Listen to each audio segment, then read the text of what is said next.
Assalamualaikum warahmatullahi wabarakatuh. Semangat pagi dan salam sehat untuk kita semua. Sobat AP, berjumpa kembali dengan saya Mukhtaromin Widaiswara, Badan Puskat Anggaran dan Perbendaharaan. Pada kesempatan kali ini saya melanjutkan pembahasan mengenai tugas mandiri pengelolaan UP yang belum selesai kemarin. Jadi kemarin ada 3 tugas mandiri. Pertama adalah menghitung kebutuhan UP selama setahun. Jadi berapa kebutuhan UP rata-rata per bulannya. Kemudian tugas yang kedua adalah menghitung berapa kebutuhan UP, berapa UP yang dibutuhkan untuk melaksanakan suatu kegiatan. Alhamdulillah keduanya sudah kita bahas kemarin. Jadi dari tujuan pembelajaran Bapak Ibu sudah mampu melaksanakan pengelolaan UP. Dalam hal ini menghitung kebutuhan UP dan menghitung kebutuhan dana pelaksanaan suatu kegiatan. Nah, masih ada satu tugas yang belum kita bahas. Sudah Bapak Ibu selesaikan, tetapi belum sempat kita bahas karena waktu yang terbatas.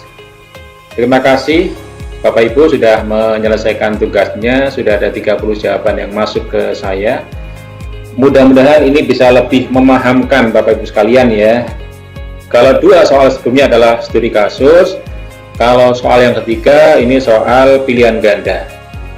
Soal ini dimaksudkan untuk membantu meningkatkan pemahaman Bapak Ibu terkait dengan konsep-konsep dalam pengelolaan UP yang nanti akan diujikan. Mudah-mudahan dengan kita mengerjakan tugas mandiri yang ketiga ini, kita jadi lebih siap. Kalau 2 tugas sebelumnya itu persiapan untuk menghadapi pekerjaan nanti di lapangan, kalau tugas yang ketiga ini sebagai persiapan kita untuk menghadapi ujian. Baik, langsung saja kita mulai pembahasannya.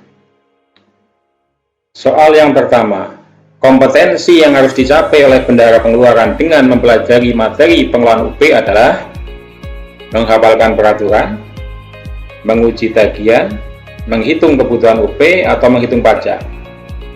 Kalau menghafalkan peraturan enggak ya, menghafal peraturan mungkin maksudnya memahami peraturan. Itu sudah kita pelajari kemarin ketika kita mempelajari sistem penerimaan dan pengeluaran. Kemudian kompetensi menguji tagihan nanti pada saat kita mempelajari materi pengujian tagihan. Kemudian menghitung pajak nanti akan kita dapatkan ketika kita mempelajari materi perpajakan. Sehingga jawaban yang paling tepat dari kompetensi yang ingin dibangun oleh materi pengelolaan UP adalah menghitung kebutuhan UP. Tadi sudah kita kerjakan contoh soalnya, jadi bagaimana kita menghitung kebutuhan UP yang sesungguhnya. Tidak semata-mata mendasarkan pada batas maksimal UP yang diperkenankan di PMK, tetapi memang kita hitung sesuai dengan kebutuhan. Apabila kebutuhan UP di bawah batas maksimal, maka itulah yang kita ajukan ke KPPN. Kemudian kalau memang ternyata kebutuhan UP melebihi atau di atas batas maksimal UP yang diperkenankan di PMK, maka kita bisa mengajukan perubahan UP ke Kanwil Dirjen Perbendaharaan. Oke ya, nomor 1 jawabannya adalah menghitung kebutuhan UP. Nomor 2, dasar hukum pengelolaan UP sebagai perubahan PMK 190 tahun 2012 adalah betul PMK 178 tahun 2018. Ini kenapa saya tanyakan peraturan, karena memang tugas bendahara ini tidak terlepas dari aturan. Tugas pengelolaan keuangan harus berpedoman kepada aturan, sehingga jadi Bapak Ibu sekalian harus betul-betul paham aturannya. Kita melakukan pembayaran atas dasar aturan. Kita sebagai bendahara, sebagai pengelola keuangan, dalam mengelola UP harus betul-betul berdasarkan peraturan. Tidak boleh berdasarkan perasaan.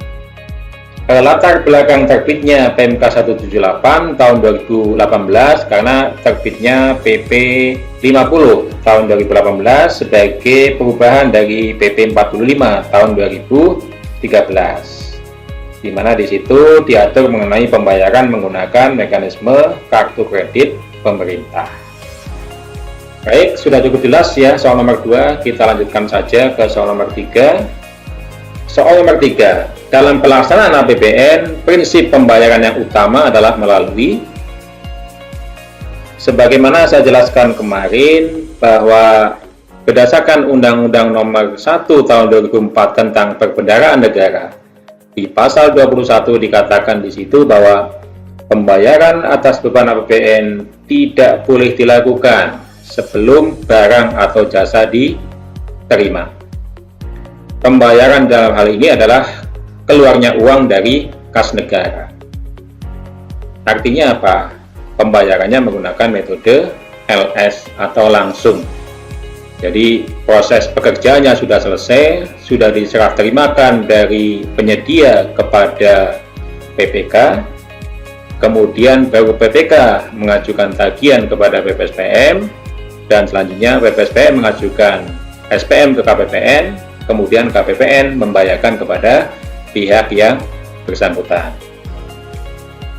Jadi mekanisme yang utama, mekanisme yang pertama adalah LS, langsung. Pekerjaannya selesai, baru dibayarkan. Sedangkan UP itu ada di ayat selanjutnya dari pasal 21. Untuk kelancaran pembayaran di kementerian lembaga kepada bendahara pengeluaran dapat diberikan uang persediaan. Jadi bahasanya dapat. Jadi UP sifatnya adalah nomor 2 setelah LS. Kalau tidak bisa LS, baru di UP-kan, baru dibayar melalui uang persediaan. Jadi yang utama adalah pembayaran melalui mekanisme LS. Dalam ketentuan sudah dijelaskan, UP dapat digunakan untuk pembayaran belanja keperluan sehari-hari perkantoran. Kemudian yang kedua, pembayaran belanja yang tidak mungkin dilakukan melalui mekanisme LS, maka boleh menggunakan uang persediaan. Oke ya, jelas. Jadi yang pertama adalah LS. Kalau tidak bisa LS, baru melalui UP. Jadi jangan dibalik ya, UP dulu, kalau nggak bisa UP baru LS, itu salah. Yang benar adalah LS dulu, kalau tidak bisa LS, baru melalui uang persediaan. Baik, kita lanjutkan ke soal berikutnya. Jumlah UP normal yang dapat diberikan kepada Satker yang memiliki pagu belanja barang 2,4 M adalah, nah ini ada ya di PMK 178, di situ dikatakan bahwa pagu belanja yang bisa dibayarkan dengan UP yang nilainya sampai dengan 2,4 M adalah 100 juta. Jadi bahasanya sampai dengan, sehingga kalau di sini 2,4 berarti masih terhitung sampai dengan, masih dihitung 100 juta. Sedangkan 200 juta ini untuk yang di atas 2,4 sampai dengan. Baik ya, nomor 4 ini sudah jelas jawabannya, sudah tidak ada jawaban lain, jadi hanya satu, yaitu 100 juta. Kemudian nomor 5, jika pagu anggaran belanja yang dapat dibayarkan dengan UP suatu kantor atau satker berjumlah 6M, maka UP maksimal yang dibayarkan adalah sebesar, nah ini kelanjutan dari soal sebelumnya. Kalau di soal sebelumnya sampai dengan 2,4, kemudian selanjutnya adalah di atas 2,4 sampai dengan 6M, itu UP-nya sebesar 200 juta. Di sini ditanyakan satkernya mendapatkan pagu belanja 6M, berarti masih dalam kategori sampai dengan 6M berarti 200 juta. Sedangkan 500 juta ini diberikan untuk satker yang memiliki pagu belanja yang bisa dibayarkan menggunakan UP di atas 6 miliar. Oke ya, jelas ya nomor 5, ini juga tidak ada jawaban lain, tidak ada penafsiran lain, jadi jawabannya 200 juta. Baik, kita lanjutkan. Jenis belanja yang dapat dibayarkan menggunakan UP adalah belanja barang dan jasa. Ini kalau dalam nomenklatur klasifikasi anggaran tidak kita kenal ya, belanja barang dan jasa. Kalau beban ada beban barang dan jasa, itu gabungan dari akun beban barang dan akun beban jasa. Tapi kalau belanja barang dan jasa, ini enggak ada. Demikian juga dengan belanja barang modal. Kalau belanja modal ada, tapi kalau nomenklatur belanja barang modal ini enggak ada. Kemudian belanja barang dan belanja modal. Nah, kalau ini ada belanja barang itu kodenya 52, belanja modal kodenya 53. Jadi kemungkinan jawabannya yang ini. Tetapi kita lihat jawaban berikutnya.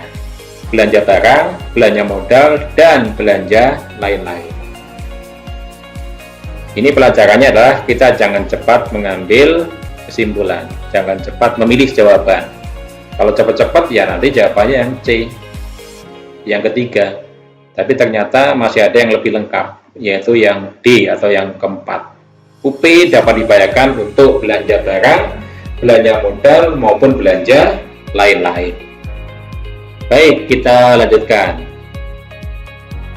Penggantian UP atau GUP, singkatannya, dapat diajukan jika UP sudah digunakan minimal sebesar A 25%, B 50%, C 75%, D 90%. Dulu pernah ya 90%, kemudian turun menjadi 75%, kemudian sekarang 50%.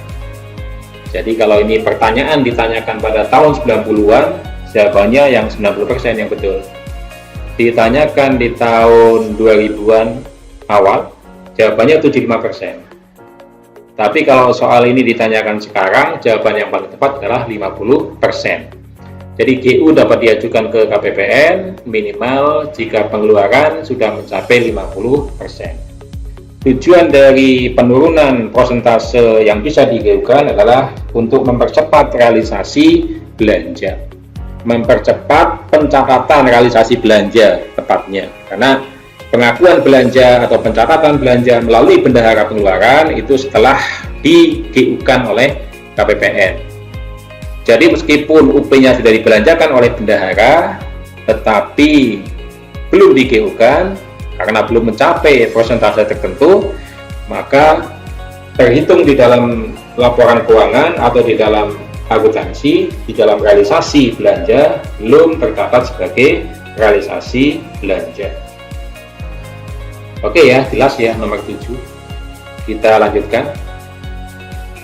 Jika penggunaan UP belum mencapai 50%, namun Satker memerlukan pembiayaan melebihi jumlah UP, maka bendahara dapat mengajukan jika penggunaan belum mencapai 50%. Padahal syarat untuk bisa mengajukan GU tadi kan minimal pengeluaran sudah mencapai 50%. Namun Satker memerlukan pembiayaan melebihi jumlah UP, maka jalan keluarnya adalah dengan mengajukan tambahan UP. Kita mengajukan tambahan UP ke KPPN. Sebelumnya kita mengajukan surat persetujuan atau surat izin ke KPPN. Surat izin ke Kepala KPPN, surat permohonan untuk mengajukan tambahan uang persediaan. Kita lampiri permohonannya dengan rincian penggunaan dana, kemudian kebutuhan, kemudian pernyataan dari KPA bahwa dana TUP tadi tidak akan digunakan untuk pembayaran yang bisa dilaksanakan menggunakan mekanisme LS. Oke ya, jadi jawabannya TUP. Kalau perubahan UP Pak, kalau perubahan UP itu untuk kebutuhan UP yang melebihi UP normal sepanjang tahun. Jadi ketika awal tahun tadi kita melakukan perhitungan kebutuhan UP, ya, pagu kita misalkan 5 miliar, ya, pagu belanja yang bisa dibayarkan menggunakan UP 5 miliar. Kalau di peraturan berarti kan kita dapat UP maksimal 200 juta. Tetapi dari hasil perhitungan ternyata kebutuhan UP bulanan kita mencapai 250 juta. Maka kita dapat mengajukan ke Kanwil Dirjen Perbendaharaan perubahan jumlah UP. Jadi kita mengajukan permohonan merubah dari UP yang tadinya 200 juta sesuai dengan batas maksimal di PMK menjadi 250 juta. Jika itu disetujui oleh Kepala Kanwil, maka kita lampirkan itu sebagai pengajuan SPM perubahan UP ke KPPN. Jika permohonan itu disetujui oleh Kanwil Dirjen Pembendaraan, maka UP kita akan berubah dari tadinya 200 juta sesuai dengan batas maksimal di PMK menjadi 250 juta sesuai dengan persetujuan Kepala Kanwil Dirjen Pembendaraan. Jadi posisinya itu bukan TUP tetapi UP. Karena UP maka bisa di revolving setiap bulan, kemudian baru dinihilkan nanti di akhir tahun anggaran. Oke ya, jelas ya. Kalau dispensasi UP itu dispensasi untuk membayar tagihan belanja tahun sebelumnya, misalkan langganan daya dan jasa yang karena kehabisan anggaran tahun lalu sehingga belum dibayarkan. Nah, itu mau kita bayarkan tahun ini dengan UP, maka itu bisa kita ajukan dispensasi UP-nya. Sedangkan PTUP adalah pertanggungjawaban atas TUP-nya. Ini dilakukan paling lama 30 hari ya sejak tanggal SP 2D. 30 hari sejak tanggal SP 2D. Namun demikian, apabila kegiatannya belum selesai, maka kita bisa mengajukan surat permohonan ke KPPN untuk melanjutkan penyelesaian kegiatan sekaligus menggunakan TUP-nya sampai dengan kegiatannya selesai. Tentunya dengan mem-PTUP-kan dulu TUP yang sudah digunakan. Pertanggungjawabkan dulu TUP yang sudah bisa dipertanggungjawabkan, yang sudah digunakan dan bisa dipertanggungjawabkan. Karena kalau TUP ini kan tidak seperti UP ya, minimal 50% baru bisa dipertanggungjawabkan. Kalau PTUP berapapun bisa dipertanggungjawabkan ke KPPN, jadi bisa bertahap. Jadi misalkan 20% kemudian dipertanggungjawabkan bisa, kemudian 40% dipertanggungjawabkan juga bisa. Jadi tadi misalkan sudah 1 bulan ternyata kegiatannya belum selesai, kemudian TUP-nya baru digunakan 60% misalkan, maka ya 60% itu kita pertanggungjawabkan ke KPPN melalui SPM PTUP, kemudian nanti yang 40% kita pertanggungjawabkan setelah kegiatan selesai sesuai dengan surat persetujuan dari KPPN. Oke ya Bapak Ibu ya, nomor 8 sudah cukup jelas saya kira. Kita lanjutkan ke soal selanjutnya. Nomor 9, perubahan UP dapat diajukan oleh satuan kerja dalam hal ini sebenarnya sudah saya jawab tadi ya di penjelasan sebelumnya. Jika perhitungan kebutuhan UP bulanan kita melebihi UP normal, sesuai yang ada di PMK. Jadi sepanjang tahun UP normal tidak mencukupi. Jadi tadi saya contohkan UP-nya 200 tetapi kebutuhannya 250, maka kita bisa mengajukan perubahan UP ke Kanwil. Jadi jawabannya yang mana? Jawabannya UP normal tidak mencukupi sepanjang tahun. Kalau tidak mencukupi di bulan-bulan tertentu saja, maka jalan keluarnya adalah dengan TUP, tambahan uang persediaan. Kalau sudah mengajukan TUP tapi masih belum cukup juga, ya TUP lagi, ya, mengajukan TUP lagi. Atau kita evaluasi, jangan-jangan itu bisa dibayarkan secara langsung. Kalau memang bisa dibayarkan secara langsung, maka pakai pembayaran LS. Jadi saya ulangi, UP-TUP ini sifatnya alternatif, jalan keluar ketika pembayaran tidak bisa dilakukan menggunakan LS. Tapi kalau masih bisa LS, maka utamakan LS. Oke ya, nomor 9 sudah kita jawab. Kita lanjutkan ke soal nomor 10. Tambahan UP dapat diajukan oleh satuan kerja dalam hal, ini sudah dijawab tadi ya di nomor 9, UP normal tidak mencukupi di bulan-bulan tertentu. Jadi misalkan di bulan 3 kita mau ada event nih, event nasional ya, nasional, kemudian pembayarannya nggak bisa LS ini Pak, harus pakai UP. Maka di bulan 3 kita bisa mengajukan TUP ke KPPN. Kemudian ada lagi Pak, di bulan 10 ada juga kegiatan yang sama, tidak bisa pembayarannya menggunakan LS. maka di bulan 10 kita bisa mengajukan lagi TUP ke KPPN.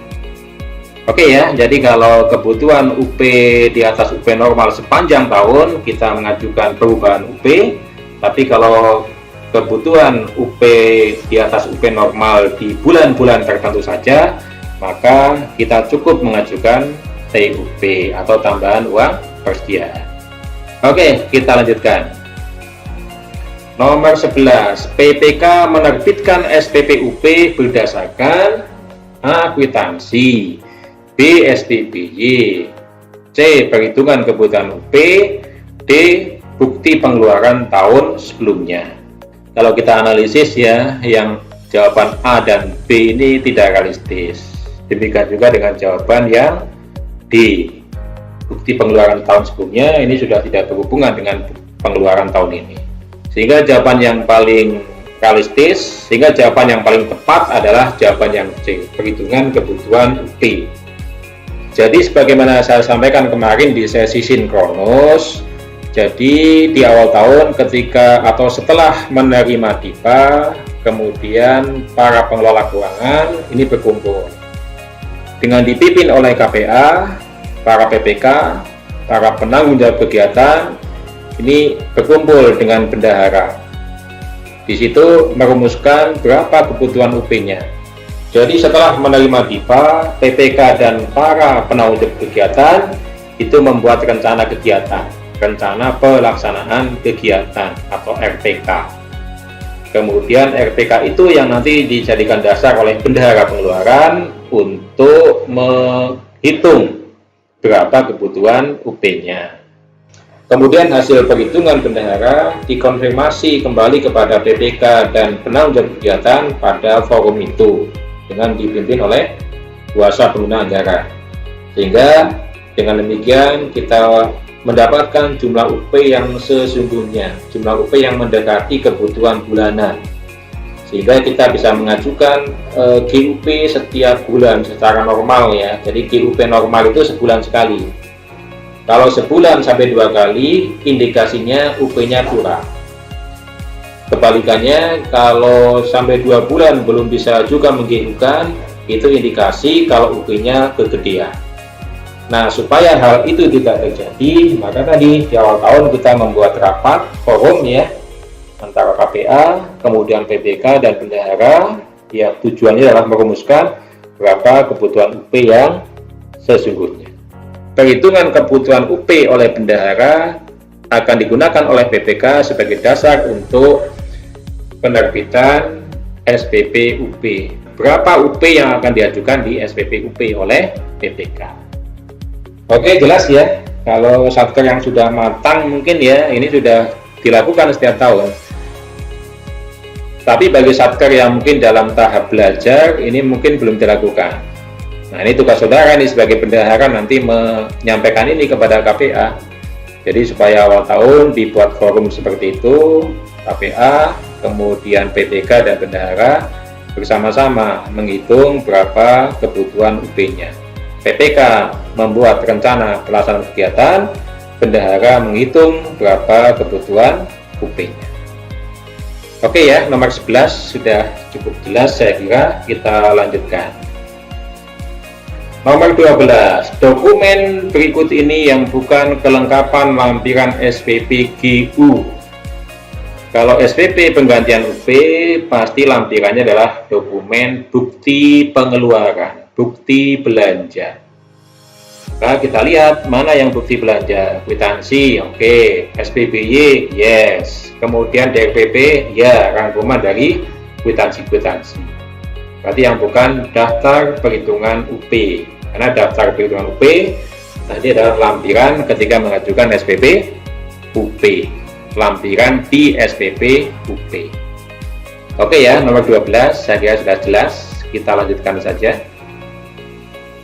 Pejabat yang bertugas menyusun rencana kegiatan yang akan dilaksanakan sepanjang tahun anggaran berjalan sebagai dasar bendahara untuk menghitung kebutuhan UP adalah PPK. Oke ya, jadi tadi sudah saya sampaikan, jadi setelah menerima DIPA, kemudian PPK membuat rencana pelaksanaan kegiatan. Kalau kita tarik ke belakang, sebenarnya rencana pelaksanaan kegiatan ini sudah ada ketika kita menyusun TOR dan RAB ya. Di TOR di situ kan sudah ada tuh timeline-nya ya, kapan kegiatannya dilaksanakan. Jadi tinggal mengkompilasi aja sebenarnya kalau kita membuat TOR-nya dengan sungguh-sungguh. Jadi nggak apa-apa ketika DIPA diterima, kita cek mana anggaran yang disetujui, mana yang tidak disetujui, sekaligus kita review TOR-nya. Apakah akan dilaksanakan sesuai dengan saat pengajuan TOR dulu, atau akan kita lakukan perubahan sesuai dengan kondisi terkini. Oke ya, jadi PPK yang bertugas itu, kemudian atas dasar itu nanti akan digunakan oleh bendahara untuk menghitung berapa kebutuhan UP-nya. Jadi dari rencana kegiatan yang disusun oleh PPK itu kan bisa diidentifikasi. Oh ini pakai LS pembayarannya. Oh ini pakai UP. Oh ini harus LS. Oh ini bisa UP. Begitu ya, nomor 13 saya kira cukup. Jadi PPK yang bertugas menyusun rencana kegiatan. Kemudian gimana Pak kalau PPK-nya belum terbiasa melakukan ini? Kemudian gimana Pak kalau PPK-nya tidak mau melaksanakan ini?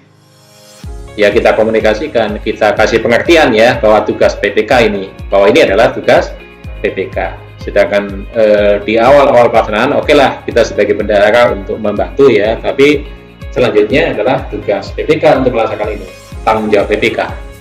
Oke ya, kita lanjutkan ke soal nomor 14. Pejabat yang bertugas menghitung kebutuhan UP per bulan. Nah, ini kelanjutan dari soal nomor 13. 13 sudah ada rencana pelaksanaan kegiatannya, kemudian kita identifikasi ini pakai LS, ini pakai UP, ini LS, ini UP, sehingga kita bisa mendapatkan angka UP yang ideal, berapa kebutuhan UP ideal setiap bulannya. Angka itulah nanti yang akan kita ajukan di SPP UP. Ini tugasnya apa? Bendahara pengeluaran untuk menghitungnya. Jadi membuat rencana kegiatan PPK, kemudian menghitung kebutuhan UP bendahara. Tentunya dengan koordinasi oleh KPA, sehingga semuanya berjalan dengan baik. Oke ya, kita lanjutkan. Batasan belanja atau limit KKP untuk belanja barang operasional serta belanja modal untuk pertama kali di setiap kartu kredit dalam satu bulan adalah 50 juta. Jadi ini ada di aturannya ya di PMK. Jadi batas belanja atau limit KKP yang pertama kali untuk KKP belanja barang operasional dan belanja modal ini 50 juta. Sedangkan untuk belanja berjadin 20 juta. Jadi jawabannya yang C atau 50 juta. Oke ya, kita lanjutkan. Oh ternyata jadi soal berikutnya ya, batasan belanja limit KKP untuk belanja berjadin. Sudah dijawab tadi, 20 juta.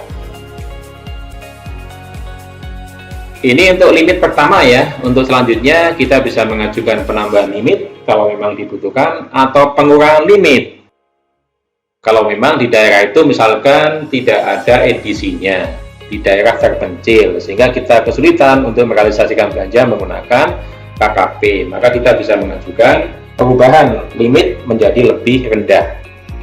Atau sebaliknya, ketika kebutuhan menggunakan KKP ini semakin tinggi, maka kita bisa mengajukan perubahan kenaikan batasan limit KKP-nya. Oke ya, kita lanjutkan. Di bawah ini kelengkapan SPP UP yang harus dilampirkan ketika mengajukan ke penerbit SPM. Salah satu lampiran SPP UP adalah surat pernyataan KPA. Jadi jawabannya sudah jelas, jawabannya yang A, surat pernyataan KPA. Selain tadi perhitungan kebutuhan UP-nya. Oke ya, nomor 17 sudah jelas, kita lanjutkan. Oke ya, kita lanjutkan ke soal nomor 18. SPP UP ditandatangani oleh SPP itu ditandatangani oleh PPK. SPM ditandatangani oleh PP SPM. Jelas ya. Jadi kalau SPP penandatangannya adalah PPK. Jadi jawabannya yang B, PPK. SPP apapun ya, mau SPP UP, SPP GUP, SPP TUP, SPP LS, semuanya yang tanda tangan di situ adalah PPK. Oke, kita lanjutkan ke soal nomor 19. Kelengkapan perubahan UP yang harus dilampirkan sebelum SPP diajukan ke penguji tagihan adalah surat persetujuan Kepala Kanwil. Jadi kalau perubahan UP, salah satu syaratnya adalah persetujuan dari Kepala Kanwil Dirjen Perbendaharaan. Kalau TUP, persetujuannya oleh Kepala KPPN. Oke ya, jadi bisa membedakan kalau perubahan UP persetujuan Kepala Kanwil, kalau TUP dengan persetujuan Kepala KPPN. Oke ya, jelas nomor 19, kita lanjutkan. Kelengkapan tambahan UP yang harus dilampirkan sebelum diajukan ke PPSPM adalah surat persetujuan Kepala KPPN tadi ya. Jadi kalau TUP persetujuan Kepala Kanwil, kalau TUP persetujuan Kepala KPPN. Sudah jelas saya kira. Baik, kita lanjutkan saja. 21. SPM GUP yang diajukan oleh kuasa pengguna anggaran ke KPPN akan terbit SP2D GU-nya jika KPPN akan menerbitkan SP2D GU jika pengeluaran UP sudah mencapai minimal 50%. Jadi jawabannya yang C. Tidak perlu dilampiri dengan surat pernyataan KPA. Tidak perlu juga dilampiri dengan kwitansi. Ini disimpan di PPSPM. Oke ya. Jadi jawabannya penggunaan UP sudah mencapai 50%. Baik, kita lanjutkan.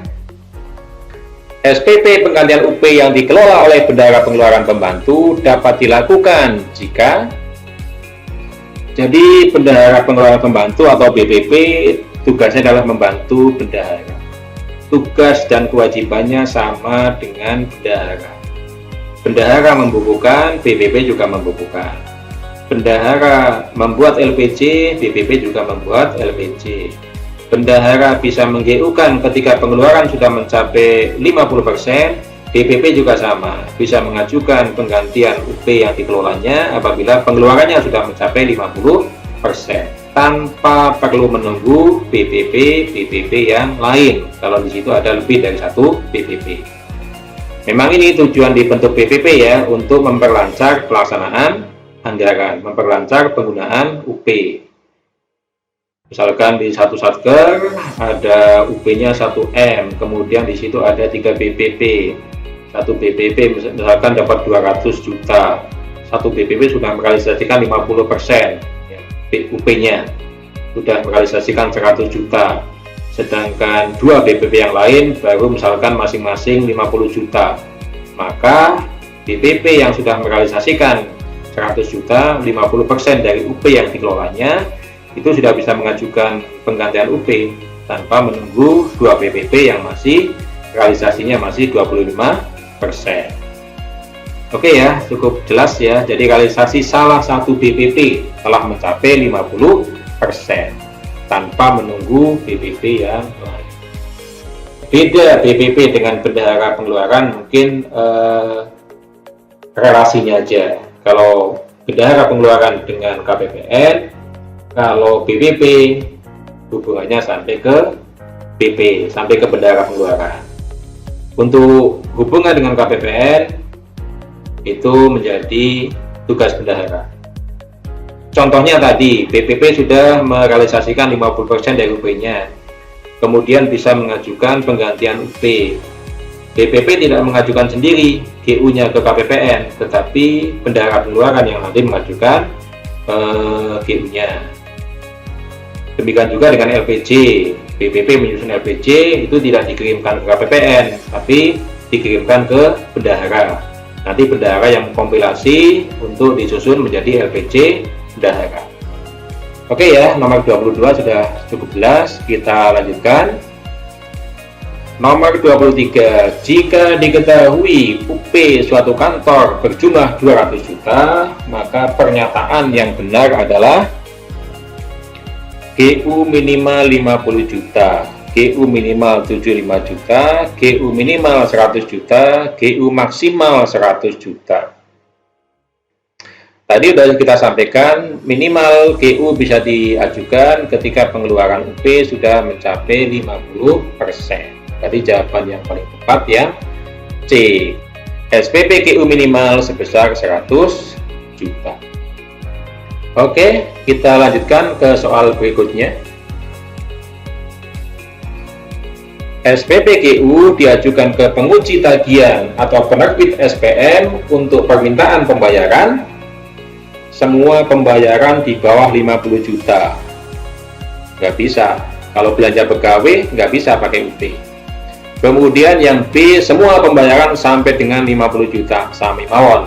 Sama saja ya dengan jawaban A. Pembayaran belanja barang sampai dengan 50 juta. Nah, kalau ini baru. Kemudian kalau jawaban D apa? Pembayaran belanja barang di atas. Oh, nggak bisa. Di atas 50 juta nggak bisa ya. Jadi pembayaran menggunakan UP itu untuk pembayaran dengan jumlah maksimal 50 juta kepada satu penerima. Kecuali pembayaran honor sama perjalanan dinas. Kalau tidak ada keterangan lain, berarti yang paling tepat jawabannya adalah yang C. Pembayaran belanja barang sampai dengan 50 juta. Oke ya, 24 sudah selesai. Satu lagi kita sampai ke soal 25. Baik, kita sudah sampai ke soal nomor 25. Di bawah ini harus dilampirkan pada saat mengajukan SPP GU ke penerbit SPM. Sebagaimana saya sampaikan tadi, lampiran GU adalah bukti pengeluaran atau ringkasan atau rangkuman atas bukti pengeluaran itu.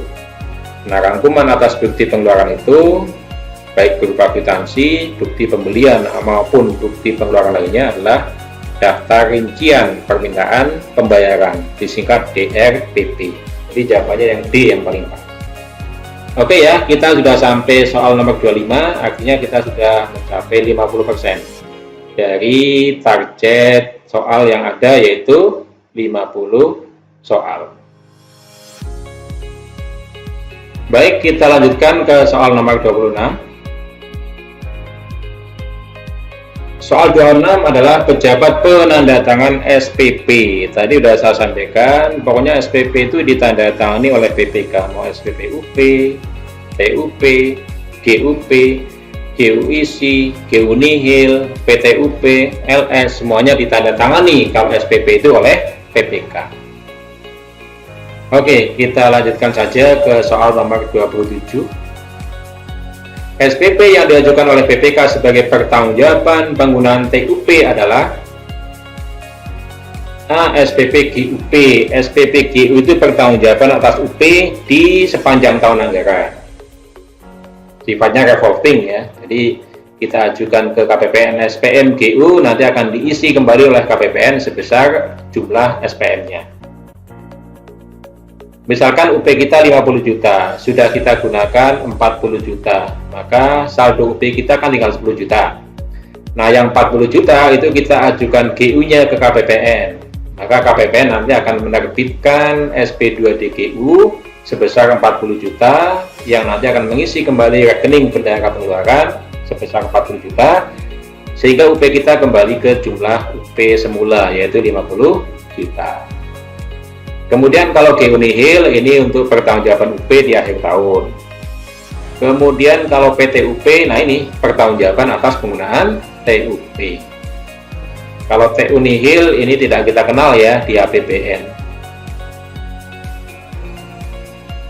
Oke ya, jadi jawabannya PTUP, pertanggungjawaban atas penggunaan TUP. Kita lanjutkan. SPP yang diajukan oleh BPK sebagai pertanggungjawaban penggunaan UP pada akhir tahun anggaran. Sudah dijawab tadi ya di soal nomor 27, jawabannya adalah SPP GU Nihil. Jadi secara umum GU Nihil ini di akhir tahun anggaran, ketika semua kegiatan sudah selesai, semua pembayaran sudah dilakukan, maka UP-nya kita nihilkan, kita kembalikan ke kas negara. UP itu kan konsepnya adalah uang muka dari kuasa BUN atau KPPN. Kita terima sebagai uang muka kerja, kemudian kita gunakan, kemudian kita pertanggungjawabkan. Nah, ketika pertanggungjawaban, maka KPPN akan mengisi kembali uang muka kerja yang ada di kita. Kalau SP2D-nya adalah SP2D GU isi. Kalau SP2D-nya adalah SP2D GU nihil, maka pada saat pertanggungjawaban, maka KPPN akan mengembalikan uang muka kerja yang ada di kita kembali kepada rekening kas umum negara dengan cara memotongnya dalam SPM. Jadi potongan di SPM. Ketika SP2DUP akunnya adalah 825111, ketika pengembalian UP akunnya adalah 815111. Jadi kalau kita punya UP 50 misalkan pada akhir tahun sudah kita gunakan 40, maka yang 40 kita GU nihilkan. Kita ajukan GU nihilnya ke KPPN. Kemudian yang 10 kita setorkan. Kita setorkan melalui modul penerimaan negara. Kemudian dari situ nanti akan dicatat oleh KPPN sebagai pengembalian uang muka kerja. Kalau di akuntansi, ketika SP2DUP jurnalnya adalah kas di bendahara pengeluaran pada uang muka dari KPPN. Nah, ketika pengembalian oleh KPPN tinggal di jurnal balik aja uang muka dari KPPN pada kas di bendahara pengeluaran. Sehingga kas di bendahara pengeluaran menjadi 0, uang muka dari KPPN juga 0. Oke ya, nomor 28 saya kira sudah cukup jelas. Kita lanjutkan ke soal nomor selanjutnya. Oke ya, soal nomor 28 saya kira sudah cukup jelas. Kita lanjutkan ke soal nomor 29. Nomor 29, dokumen berikut yang bukan lampiran GU nihil. Kalau GU nihil berarti lampirannya adalah bukti-bukti pengeluaran sama dengan GU. Bukti pengeluaran apa? Kwitansi, kemudian ada SPB-nya di situ. Kemudian rangkuman dari pengeluaran, rangkuman dari bukti pengeluaran, daftar rincian, permintaan, pembayaran atau DRPP. Sehingga yang bukan lampiran GU nihil adalah rekening koran. Oke ya, 29 sudah jelas. Kita lanjut ke 30. Kemudian soal nomor 30, SPP TUP diajukan ke penguji tagihan atau penerbit SPM untuk permintaan pembayaran TUP sama dengan UP ya. Jadi untuk pembayaran belanja barang sampai dengan 50 juta. Oke ya, kita lanjutkan. Oke, kita lanjutkan ke soal nomor 31. Jika kebutuhan bulanan pembayaran menggunakan UP sepanjang tahun melebihi UP normal, maka bendahara pengeluaran dapat mengajukan, ini tadi sudah ya di depan ya, jadi kalau sepanjang tahun melebihi UP normal berarti perubahan UP. Oke, sudah cukup jelas saya kira. 32, jika kebutuhan pembayaran menggunakan UP di bulan-bulan tertentu melebihi UP normal, kalau di bulan-bulan tertentu saja maka jalan keluarnya adalah dengan TUP, tambahan uang persediaan. Oke, kita lanjutkan. Dalam penyusunan rencana penggunaan dana TUP, bendahara pengeluaran harus memperhatikan, jadi TUP itu kan untuk digunakan dalam waktu 1 bulan. Sehingga kita harus menghitung berapa kebutuhan real dalam 1 bulan. Jadi jawabannya yang mana nih? Kebutuhan real untuk periode 1 bulan. Oke ya, kita lanjutkan ke soal berikutnya. SPM PTUP yang diajukan ke KPPN akan disahkan menjadi SP2D PTUP, pertanggungjawaban TUP, jika penggunaan dananya sudah mencapai 50%, tidak dipersyaratkan. Pertanggungjawaban TUP bisa berapapun, tidak perlu menunggu 50%. Dilampiri kwitansi. Ini juga bukan persyaratan, jadi kwitansi tidak dilampirkan lagi di SPM. Kemudian dilampiri BPN atas TUP yang tidak digunakan. Nah, ini benar ini. Jadi kalau kita punya TUP, taruhlah misalkan 100 juta, kemudian digunakan hanya 90 juta. Maka yang 90 juta kita ajukan sebagai PTUP, kemudian yang 10 juta kita ajukan sebagai pengembalian sisa TUP dengan melampirkan bukti penerimaan negara, bukti setoran atas sisa TUP yang tidak digunakan. Jadi jawabannya yang C. Oke, kita lanjutkan. Batas waktu pertanggungjawaban TUP adalah 1 bulan sejak tanggal SP2D. Jadi ingat ya, sejak tanggal SP2D. SP2D TUP-nya tanggal 11 November, maka nanti PTUP-nya juga paling lambat tanggal 11 Desember. Oke ya, kita lanjutkan ke soal berikutnya. Pengajuan SPN perubahan UP ke KPPN harus melampirkan persetujuan. Tadi sudah ya, kayaknya kalau perubahan UP itu kepala kanwil persetujuannya. Kemudian 37, pengajuan SPM TUP ke KPPN harus melampirkan persetujuan. Kalau TUP tadi persetujuannya kepala KPPN. Jadi jawabannya A. Oke ya, kita lanjutkan ke soal nomor 38. Ini sepertinya sudah masuk ke wilayah UP PNBP ya. Dalam hal PNBP yang ditetapkan penggunaannya secara terpusat, pembayaran dilakukan berdasarkan pagu pencairan sesuai dengan surat edaran atau peraturan Dirjen Perbendaraan. Jadi belakangan ini banyak PNBP yang sifatnya sudah terpusat. Misalkan di Badan POM, itu ya PNBP-nya tidak ditangani lagi oleh kantor Badan POM di daerah, tapi langsung disetorkan ke pusat Badan POM. Demikian juga untuk BPN ya, Badan Pertanahan Nasional. PNBP terkait dengan penerbitan sertifikat dan lain-lain itu tidak langsung masuk ke rekening terpusat. Demikian juga untuk kantor imigrasi ya, PNBP dari penerbitan paspor itu juga sudah terpusat. Ketika PNBP-nya sudah terpusat, maka nanti penggunaannya itu ditetapkan secara terpusat. Ketika PNBP sudah disetorkan secara terpusat tadi, maka nanti pembagiannya itu ditetapkan oleh kantor pusat. Jadi bisa ada kebijakan kantor pusat di situ, bisa ada subsidi silang untuk kantor yang mungkin PNBP-nya rendah, tapi kebutuhannya tinggi, itu bisa jadi nanti disubsidi oleh kantor yang PNBP-nya tinggi. Oke ya, nomor 38. Jadi pembayaran dilakukan berdasarkan pagu pencairan. Oke, 39. Besarnya pencairan dana PNBP secara keseluruhan tidak boleh melampaui pagu.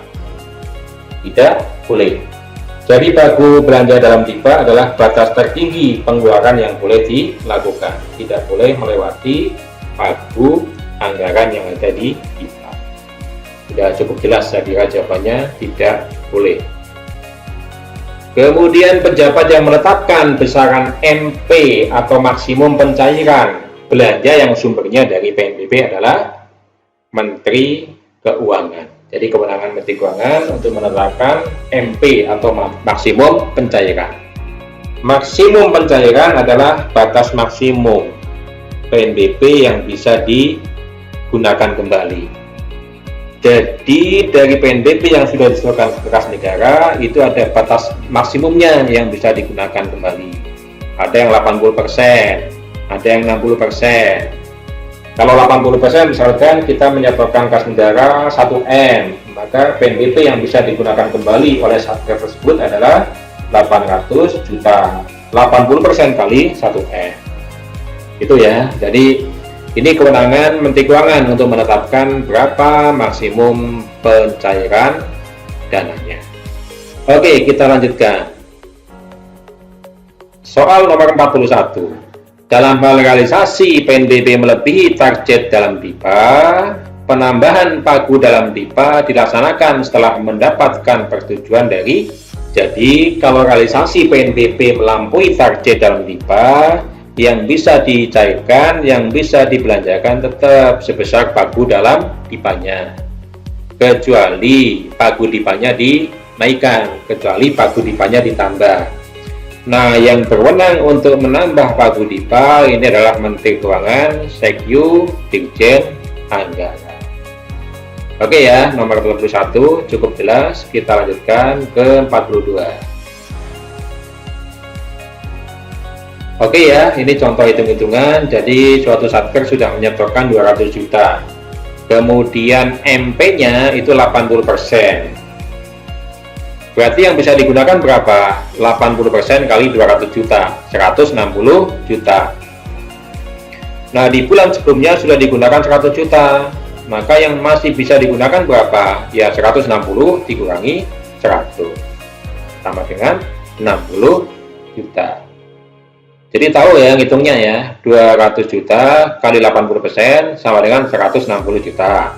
Kemudian dikurangi yang sudah digunakan 100 juta, sehingga hasilnya sama dengan 60 juta. Oke ya, cukup jelas 42. Kita lanjutkan ke soal 43. SPM GU PNBP yang diajukan oleh kuasa pengguna anggaran ke KPPN akan terbit SP2D-nya jika penggunaan dananya sudah mencapai 100%. Tidak. Dilampiri kwitansi yang telah ditandatangani oleh KPA. Tidak juga. Kemudian dilampiri surat pernyataan tanggung jawab belanja. Juga tidak. Jawaban yang pas berarti adalah yang D, sesuai dengan maksimum pencairan dana. Oke ya. Kita lanjutkan ke soal berikutnya.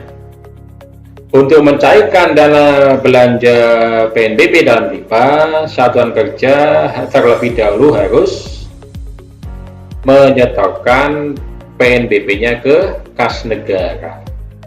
Jadi penggunaan PNBP ini dasarnya adalah atas PNBP yang sudah disetorkan. Kemudian nanti dikalikan dengan maksimum pencairannya tadi. Misalkan kita sudah setor 100 juta, MP-nya 80, maka kita bisa menggunakan 80 jutanya. Misalkan kita sudah setor 100 juta, kita punya MP 80%, berarti kita bisa mengajukan pembayaran sebesar 80% kali 100 juta atau 80 juta. Kita tidak bisa mengajukan pencairan dana PNBP melebihi PNBP yang kita setorkan ke kas negara. Oke ya, kita lanjutkan ke soal 45. Satker PNBP yang belum memiliki maksimum pencairan. Jadi mungkin saja Satker PNBP belum memiliki MP. Kalau seperti itu kondisinya, maka dia dapat mengajukan UP maksimal sebesar 1/12 dari pagu dana PNBP dalam DIPA maksimal 200 juta. Ini ada di PMK 190 ya. Oke ya, untuk soal 45 sudah jelas jawabannya. Jadi kalau dia belum memiliki MP, maka dia bisa diberikan UP 1/12 dari pagu dana PNBP dalam DIPA maksimal 200 juta. Oke ya, kita lanjutkan ke soal nomor 46. Satker PNBP yang telah memiliki maksimum pencairan dapat diberikan UP maksimal sebesar 20% dari realisasi PNBP yang dapat digunakan sesuai dengan pagu PNBP dalam DIPA maksimal 500 juta. Oke ya, kalau dia belum punya MP, dia dapat UP 1/12 maksimal 200 juta. Kalau dia sudah punya MP, maka dapat diberikan UP maksimal 20%, maksimal 500 juta. Oke ya, kita lanjutkan ke soal 47. 47 ini rupanya terkait dengan PHLN ya. Jika diketahui jumlah pagu DIPA, dana PHLN, pinjaman dan hibah luar negeri yang dapat dibayarkan dengan UP sesuai porsi dana sebesar 6 miliar, maka dapat diajukan UP maksimal sebesar. Jadi untuk UP PHLN ini perhitungannya sama dengan UP rupiah murni. Jadi ketentuannya sama tadi, sampai dengan 2,4, di atas 2,4 sampai dengan 6M, kemudian di atas 6M. Kalau di sini 6M berarti sampai dengan 6M sama dengan 200 juta. Oke ya, kita lanjutkan ke soal 48. Pengajuan SPP GU dana PLN yang dikelola oleh Bendahara Pengelolaan Pembantu dapat dilakukan apabila, ini juga sama ya dengan penjelasan di depan tadi. Jadi konsepnya, satu BPP sudah realisasi mencapai 50%, maka dia bisa mengirimkan tanpa menunggu BPP ya lain. Oke, kita lanjutkan ke 49. Pejabat yang menandatangani SPP KUIC yang sumber dananya dari PLN adalah, nah ini sama dengan tadi ya, mau SPP rupiah murni. Nah, ini sama dengan tadi ya, mau SPP yang sumber dananya dari rupiah murni, PNBP maupun PLN. Kalau penandatangan SPP ini adalah tugasnya PPK. Jadi jawabannya PPK. Oke, kita sampai ke soal yang terakhir. Soal nomor 50. Pinjaman atau hibah dari luar negeri, petunjuk pelaksanaan pencairan dana atau pembayarannya diatur secara khusus sesuai dengan jenis pinjaman atau hibahnya dengan. Jadi ini ya bedanya pembayaran antara sumber dana rupiah murni dengan PLN. Kalau sumber dana rupiah murni kan aturannya satu, PP 45, Yunto PP 50, kemudian PMK 190, Yunto PMK 178. Tetapi kalau untuk sumber dana dari PLN, ini aturannya khusus. Satu jenis pinjaman, satu jenis loan, satu jenis hibah, itu diatur dengan satu petunjuk pelaksanaan pembayaran yang dikeluarkan oleh Dirjen Perbendaraan. Sehingga jawabannya adalah peraturan Dirjen Perbendaraan yang mengatur mengenai petunjuk pelaksanaan pencairan atau pembayaran dana PHLN. Oke ya, alhamdulillah kita sudah selesai sampai soal yang terakhir, soal 50.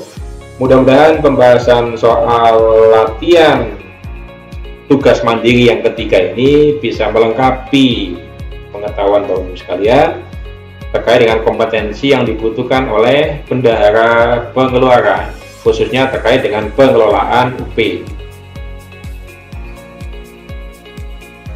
Jadi sebagaimana saya jelaskan tadi, ada dua kompetensi utama yang harus dimiliki oleh bendahara pengeluaran, khususnya terkait dengan pengelolaan UP. Yaitu pertama, dia mampu menghitung berapa kebutuhan UP di awal tahun. Kemudian yang kedua, dia mampu menghitung berapa kebutuhan UP untuk melaksanakan satu kegiatan pada tahun berjalan. Nah, itu sudah kita kerjakan di tugas mandiri 1 dan 2. Sedangkan tugas mandiri 3 ini tujuannya adalah untuk memantapkan pemahaman kita terkait dengan konsep-konsep di 1 dan 2. Jadi mudah-mudahan dengan selesainya pembahasan tugas mandiri pengelolaan UP, maka secara keterampilan kita sudah siap untuk melaksanakan tugas-tugas bendahara khususnya terkait dengan pengelolaan UP. Yang kedua, kita juga siap untuk menghadapi ujian baik komprehensif maupun sertifikasi. Oke, Bapak Ibu Sobat AP, terima kasih atas perhatiannya mengikuti pembahasan sampai selesai. Sampai ketemu di lain kesempatan. Salam sehat. Assalamualaikum warahmatullahi wabarakatuh.